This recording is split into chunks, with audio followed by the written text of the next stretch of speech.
the way you used to do. Hey friends, check out this game I found. It's Pokemon, but you can play it on the computer. Oh my god. Absurd. Someone made this Altaria team. I don't know who made it or why, because Altaria fucking blows now. But maybe they just wanted to look at Altaria as much as I constantly want to do that. So I guess that's worth slightly more than nothing.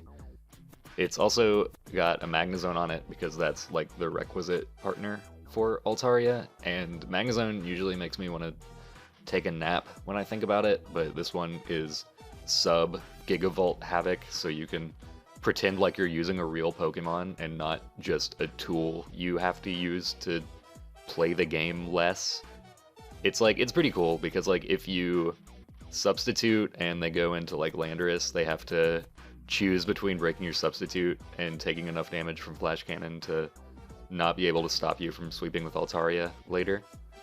And maybe it does some other things too that I can't immediately think of. I think that Corkscrew Crash would probably be better than Gigavolt Havoc because it's like you're gonna kill Celesteela's anyway, and I think that that would have been more useful for me in a few battles, but it was never so bad that I wanted to change it. The Lando T-set is a weird lore with Gravity and Earthquake if you decide that you're too much of a fucking hipster to kill Celesteela's with the Magnezone that you already have on your team anyway. It sounds like a good idea, but I don't think I ever actually managed to kill a Celesteela with it. What actually ended up happening most of the time was that I would set up Gravity and then just immediately lose to the other guy's Landorus. So I guess use it if that appeals to you. The rest of the team is the rest of the team. The Greninja's dual hazards, because that's more than one hazard. The Mimikyu is so you don't just like instantly lose to hyper offense teams, because everything else is kind of slow or weird, or slow and weird.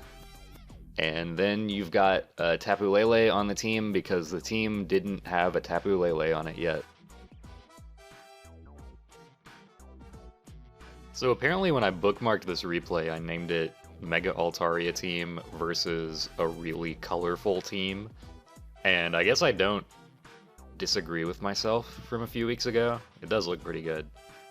I like looking at this. It looks good enough to eat.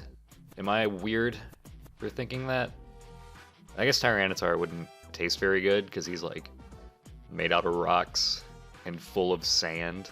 But I feel like at least Tapu Bulu would definitely taste good. Are you kidding me? I feel like he'd be pretty like spicy, but you know, he got some nice meat in him. Am I right, guys? We're all thinking it. I'm just the only PokeTuber with the balls to say it. So Landorus leads well against every Pokemon on this guy's team except for the Tapu Bulu. So guess which Pokemon he ends up leading with. But it's okay, because he's going to have to decide whether he wants to get more mad about the fact that he's going to get chastity belted by this Focus Sash, or about the fact that I'm just going to sleaze him with an Ice Beam crit real quick. But I'm going to say that's fine, because I make up for it by making a series of pretty bad decisions in a row real quick.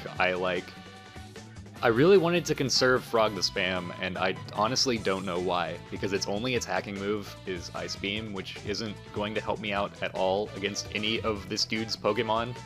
And by the time I realized that, Lasagna Cat was kind of getting his ass kicked way more than I should have let him, and I realized that I need to keep it alive, if for no other reason than to just like switch into the Mawile and intimidate it later. But at this point, this guy's kind of gonna have way more trouble dealing with a Magnezone than anyone has ever had playing this game. And I guess he lets the stress get to him because he does the worst fucking substitute in the world. And it doesn't actually affect either of us one way or the other because we're in the exact same position now that I would have been even if he had just Earth Powered me on the first turn. But it was a weird enough decision to tilt me the slightest bit, which I guess like might have been this dude's objective anyway, and it worked out. So since I Mega Evolved with Altaria earlier to force out the Hawlucha, that means that I get hit by the Toxic Spikes when I switch in, which is actually so good for me, because that means that I don't have to worry about getting burned by the Scald, and I also don't have to worry about Haze, because this is like the one Toxapex on the ladder that doesn't have it, which I'm also really into, because it means that I'm gonna spend less of my time thinking about creative ways to kill myself than I normally do when I'm looking at a Toxapex. And I'm also kind of just gonna win, because even this Mega Mawile Sucker Punch isn't going to kill me, because Mega Altaria has kind of the best typing ever in the world. It definitely just kind of resists every priority move, if every priority move is Sucker Punch and Water Shuriken. And then look at this! That's fucking Earth Plate max attack Landorus, and it does 3/4 HP to that Toxapex. Are you fucking kidding me? Get out of here. It's just a little guy. It's just a little guy in the house. Why does it take no damage from anything? Hey, so if anyone ever asks you what OU is like, tell them that it's pretty much this. It's two frogs throwing spikes at each other back and forth forever until he gets tired of it. But that's still, like, now I know that that's choice specs Ash Greninja. I guess I would have been able to figure that out later anyway. But I'm in kind of a good position right now until I'm not, because I, for some reason, never expect Magnezone to do that, even though they do it every time. They just, like, volt switch out of you. Hey, do you want to see the stupidest thing in the world? Are you fucking kidding me that that's how Z moves work? That's disgusting.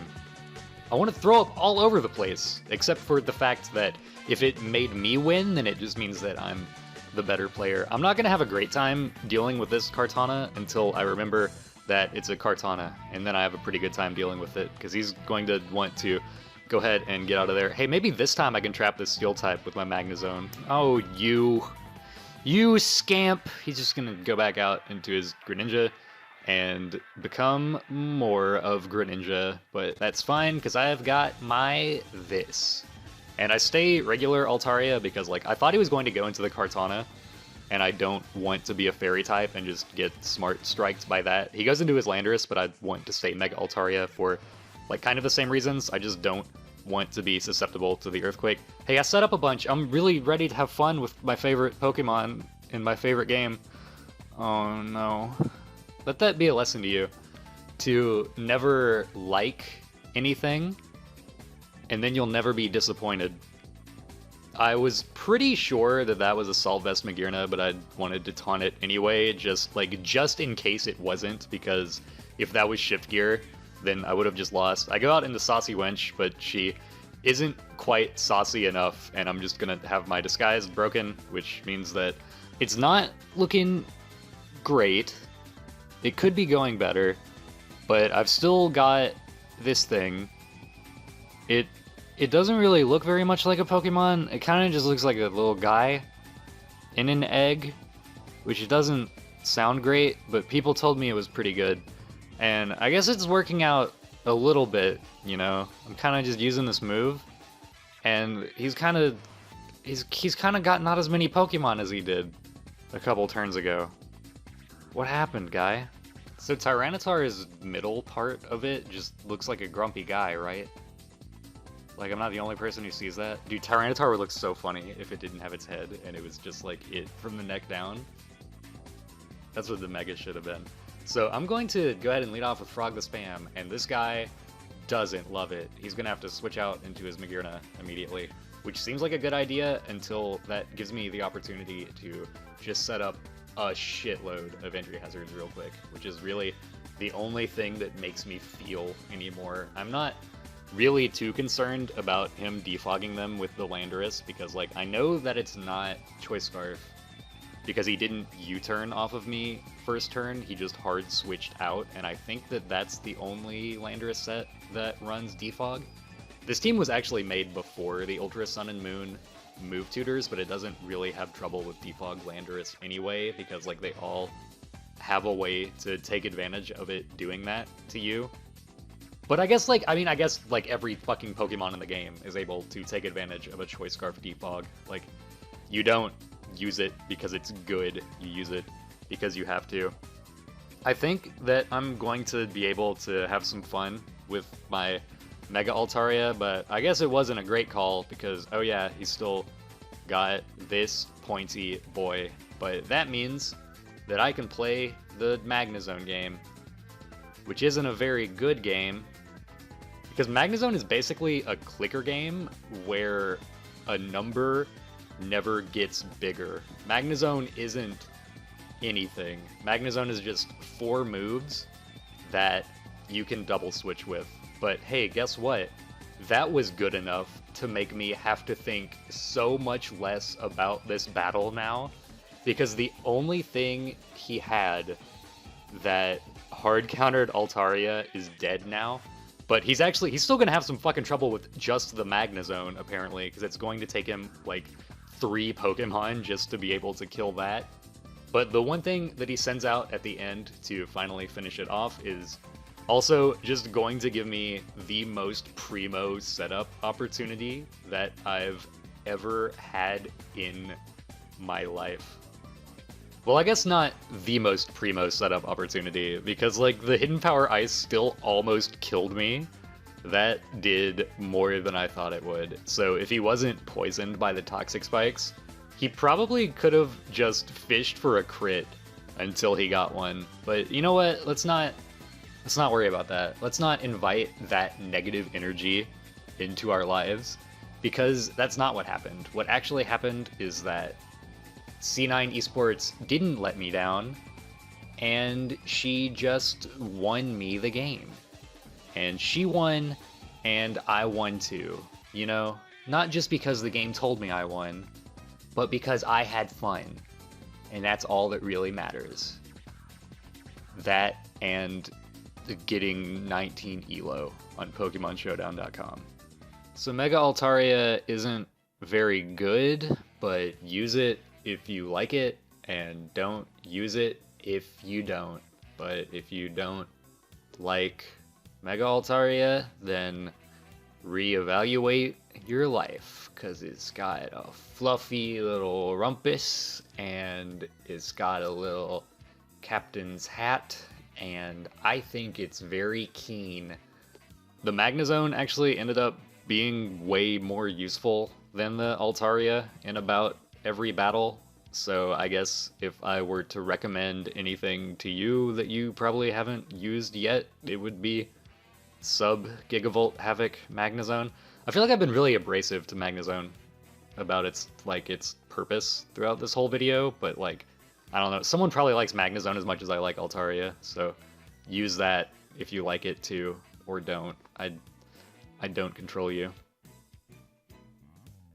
So I guess that was my video. Bye!